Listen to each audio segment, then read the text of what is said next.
Ritual. Hey, it's Christian here. I light my candle. It smells good, and it is just part of this ritual. A few episodes ago in Homeroom with Paul, he talked about ritual, and that's mine. I've incorporated it into some other areas of my life as well, but I light a candle. And it means something about presence, about, I listened to Andrew Huberman on a podcast or a short or something, in this world about how firelight doesn't keep your mind awake. It actually helps you fall asleep as opposed to these artificial screen lights that we are so addicted to. And so there's a piece of that as well. The warmth, presence, smells and bells. So I was trying to get better acquainted with this, I'll call it the flyover part of this little corner of the internet.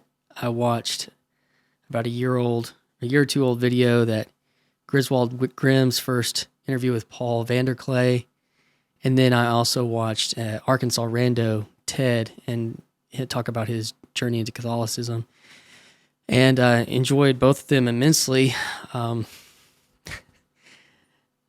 Griz is incredibly entertaining, as I'm sure many of you in this space have come to love and adore, or all the things.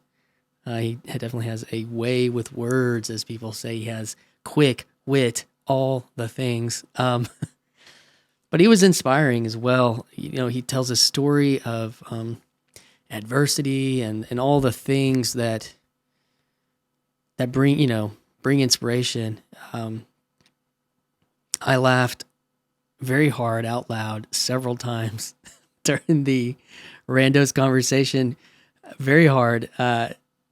He made the comment about the Assembly of God's branding, and I just lost it because that's part of the misnomer that they have to deal with. And then that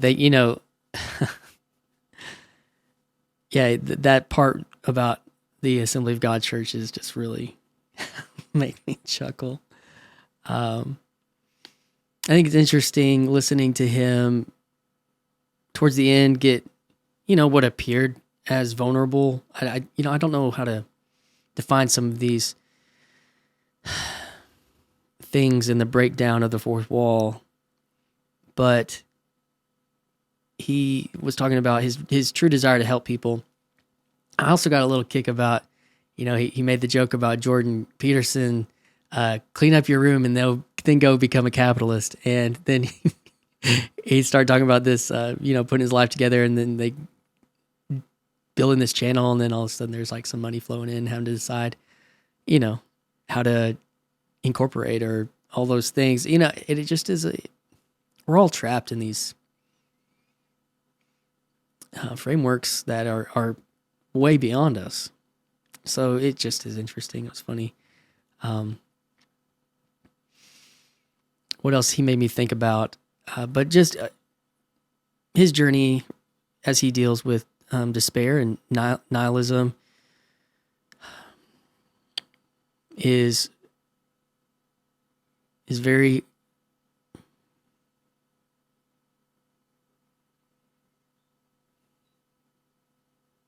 it's a thorn. I can see it. And so that was hard. That was hard to hear. I know I have loved ones in my life that deal with despair, have dealt with it on that level, and I don't really have words for it. He also made me think about my relationship to nerddom, Dungeons and Dragons. I heard Paul, I think, say that he had done some Dungeons and Dragons, and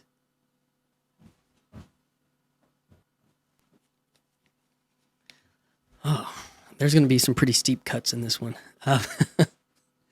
So my relationship to nerddom. I've heard Paul talk about Dungeons and Dragons. I've seen a few of his other videos where he does the dice at the beginning. And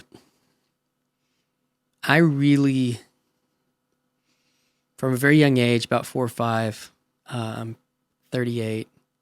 So in the late 80s, my grandma had pirated versions of Star Wars from Blockbuster or wherever, and had videotaped them, and so she's like, hey, put these on. We lived with her for about 2 years when I was young in Nashville, Tennessee, and I was kind of in a latchkey, not as a 4-year-old, but I was home alone. My brother was in kindergarten, and not home alone.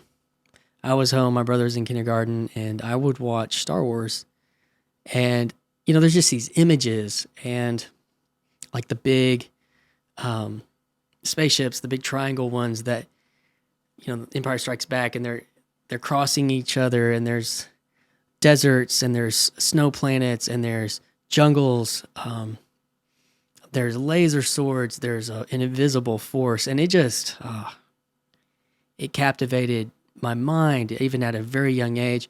And I didn't have anyone to read me the opening crawls. My parents just, they weren't that interested in it. And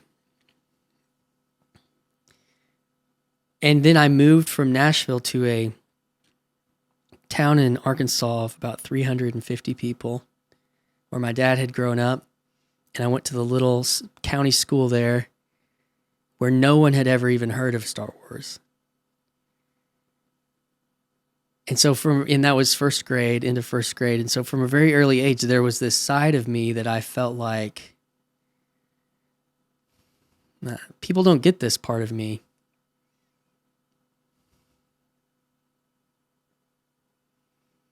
And I was kind of embarrassed about. And so as things would go on, I was reading these science fiction children's novels by this author named Bruce Coville. If any of y'all ever, Aliens Ate My Homework and Space Brat and these, second, third grade. And again, just another part of me that none of my friends had interest in that kind of sci-fi at that little school. And about 4th or 5th grade, this kid moved into our school, and he was odd. He reminds me, I think he would have found himself in the trench coat group if there were trench coats at my school, type thing that Grim spoke of in his in-group. But I was always interested in the things that he was openly okay with being interested in. And I was secretly interested in because I felt like I had to protect, social status, and I couldn't let myself just completely go into that space. And then I also had some pretty heavy religious restrictions at that time for things like Dungeons and Dragons and Magic the Gathering. And one of the earliest things, I remember 7th grade, so that would have been like late 90s, 97, 98. This kid was playing Ultima Online, and he was trying to explain to me what a massive MMO was in the late 90s. And I didn't get it. It was hard for me to conceptualize. But, as the years go on, I was like, wow. Those are the people that have a deeper insight into things that now MMO is like the only way to play video games almost for people 25, 20, almost 30 years later. And so I was always attracted. I even invited him to spend the night one time. I took a social risk, because he was playing Final Fantasy VII on the PlayStation 1. And I just thought that the anime artwork for, I think his name's Cloud with the giant sword, like that image. And then I had seen some of the, the 3D animation that they had, and all of that stuff just, it gripped me. So, but I never could let the relationship really grow because of my social insecurities and things like that. But I always found myself in this in-between world of monoculture and subculture. And I still feel like I inhabit that space a lot. And a lot of my friends are professional people. And everyone now loves Lord of the Rings, and everyone now loves Star Wars, but and video games are mainstream too. But all those things that were at the time more subculture, I friends would come to me now, like in my 30s, and be like, "Hey, this cool Star Wars thing," and I was kind of like, "I'm not really interested in this stuff because I was kind of Star Wars snob, like elitist Star like." A lot of this new stuff doesn't really resonate. And so, yeah, I see you, Grim, and I wish that I had been kinder and more okay with myself to build deeper relationships with people that I actually had a lot in common with. So I'd also like to say that he makes light of how quote unquote easy it was for them to pull a guy off the street to do medical transcription work, to teach him what pathophysiological terms meant. It's he's a really, really intelligent person, I can tell. Rando talk number 2. Ted from Arkansas. What's up, my Arkansan brother? He talked about his journey into Catholicism. Oh, I'm going to back up. Grim, he made mention of maybe where he's located in somewhere around Oklahoma. I have a friend who's a pastor there. And maybe even close to where he's from, that if he's interested in a church community that's not perfect, reach out to me, and I'd like to try to introduce you to a friend of mine. We can see if y'all are in the same area. So yeah, back to Ted. Ted from Arkansas, another Walmart flyover state, which Arkansas is the Walmart flyover state because we have Sam Walton started out here in Arkansas. Journey to Catholicism. I'd be interested to know if Ted is a 4 or 5 on the Enneagram. I'm just like throwing that out there because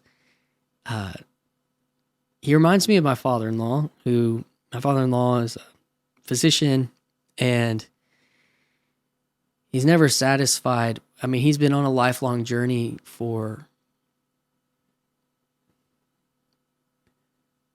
is my worldview true? And that, that goes so wholeheartedly into the propositional faith and needs to be met. And it's interesting thinking back to the 90s or the 2000s and just how intense it was. I went to a Southern Baptist church, middle school on, and they brought in a young earth creationist guy one time to do a lecture on like a Sunday night, multiple nights or something. And I remember thinking it was pretty interesting, pretty cool, but that was how intense those things were, and the needs. I mean, obviously there were men in the church that were like, we're trying to hold on to something. And I think about my father-in-law, and my wife's family had an interesting journey out of Catholicism into Lutheranism and then into some form of Presbyterian Baptist. And not even the kind of Presbyterian, when we say Reformed Baptists, they're Calvinists, but they're Baptists. That's not what I'm talking about. I'm talking about actual Presbyterian, but more Baptist. So, how do I put this? And even I touched on this in a recent conversation about worship that I was having with my wife, and for a certain in a certain time, my mother-in-law was raised in a very, very, very Catholic family. I remember talking about, her brother's a retired archbishop and sisters were nuns. Her mother was the secretary at the large Catholic school in the city. So why, and I don't know all the deepest parts of the why and some of the pain related to making that choice to leave the Catholic Church, but I know it has something to do with personalism and trying and the idea of a God that isn't so holy that you can't have a friendship or a personal relationship with. That you didn't need a priest or mass to come near to Jesus. I think that's part of it. And it's interesting because I think anybody of all this cultural shift right now, anybody that's going from evangelicalism, Baptist, low church, charismatic into the high churches, is you are bringing all of that with you. And I think not everybody, but I think a lot of people know that.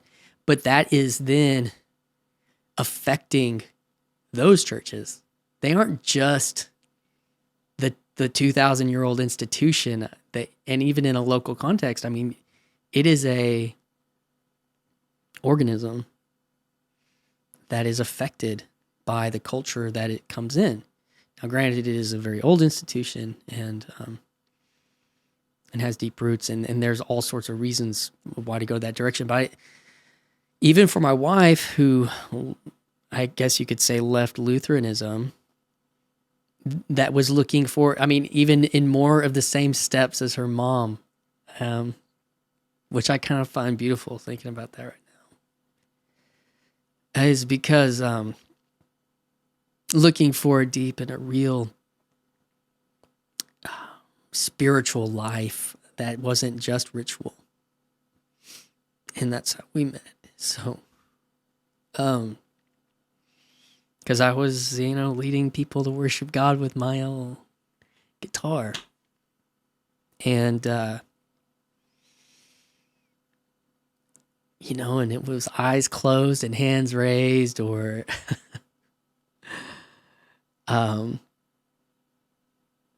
extemporaneous prayer and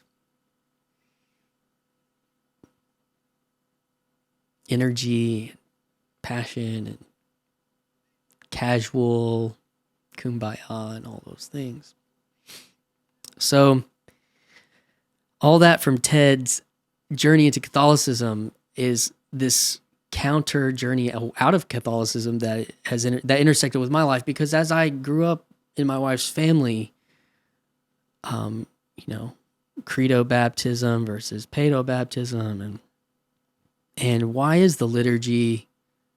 What is about the liturgy that helps you feel depth in worship? Because from my perspective, that just seems like you're just doing stuff. You're not really like, And I loved how Ted talked about the work.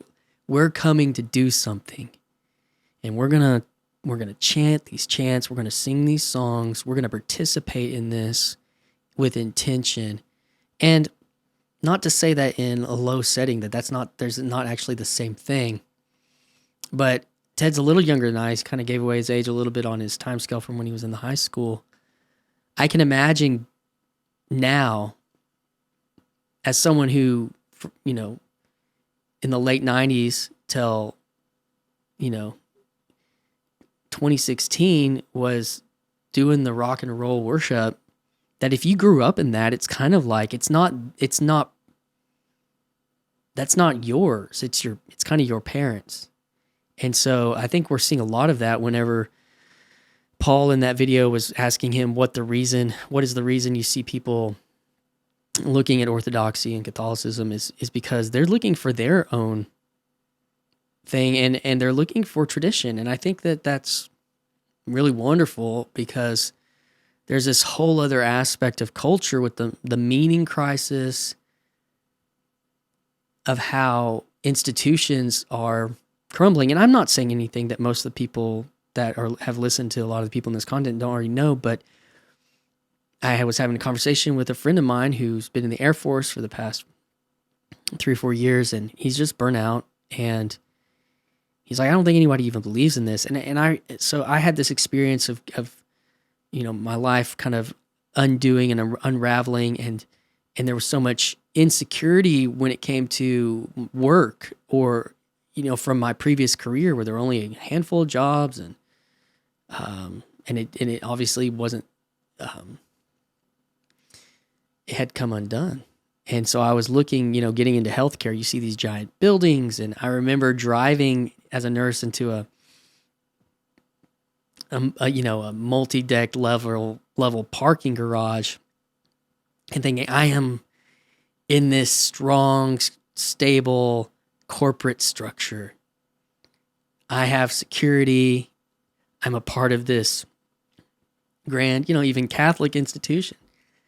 And I think there's a reality to that. Now, both my friend and myself, I think at this point it's like, well, it's just kind of an edifice, parts of the military or, healthcare, these things, these giant bureaucracies that are so separated from their original mission that the institution feels broken in a lot of ways that way. So I feel like there's that kind of nihilism that he's experiencing. I think for myself, and what I in a previous video I talked about Redeemed Zoomer, how he's wanting to revive the institutions of Protestant America.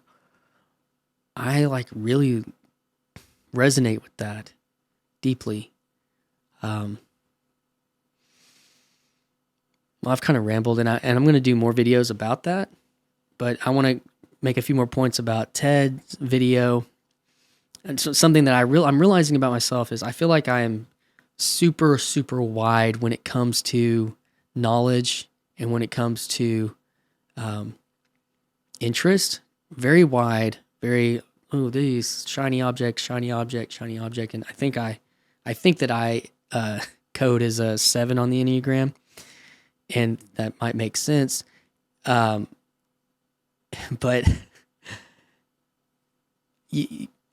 I compared Ted to my father-in-law. He just wants to go as deep as he can. I'm going to read this book. I'm going to seek this understanding down to, in kind of a materialistic kind of way. And I say that, and that's not even a slam. I know in this case, in this world, when we use that, that's like a 4-letter word, but you're trying to atomize the history and the faith so that we can come to conclusions about the validity or the strength or the rightness or the truth of this thing. And so I don't have that, itch to the same degree to go that, I like taking the top level of these ideas and be like, oh, I see how this is connected to this, and that's connected to that, and these, that's really more than my interest. And so I may be the superficial bloke in this area, but it seems Ted is extremely precise in his exploration of theology and history, and that's how he found his way into the Catholic Church. And I thought it was interesting the propositions of the Lutheran, or not, the LDS Church, Latter-day Saints Church, being his avenue into that. And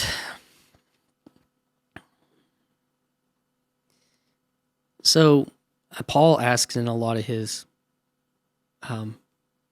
videos, and I guess I'm just pouring out all these things in my videos and my own opinions or whatever, because I haven't really had an opportunity to do the podcasting conversations yet. I'm excited and hopeful to soon. But what's the project? What am I trying to do? And I feel I've mentioned, is like when you see somebody out in the hallway, the C.S. Lewis hallway, that there's a new guy in the corner named Anthony. I don't think he's new in the corner, but he did an introduction video like after waves of a session, and that he talked about Lewis's illustration of the hallway and rooms. Is like, I feel like in the hallway, I want to, if someone is pushed out into the hallway or stumbles into the hallway, like I'm like out there being like, oh, here's a really cool room, and this is a really cool room, and I love all these people, or as much as we can in this in the matrix here, but like and check these people out. You're like but in my project, there's that space of it having this kind of,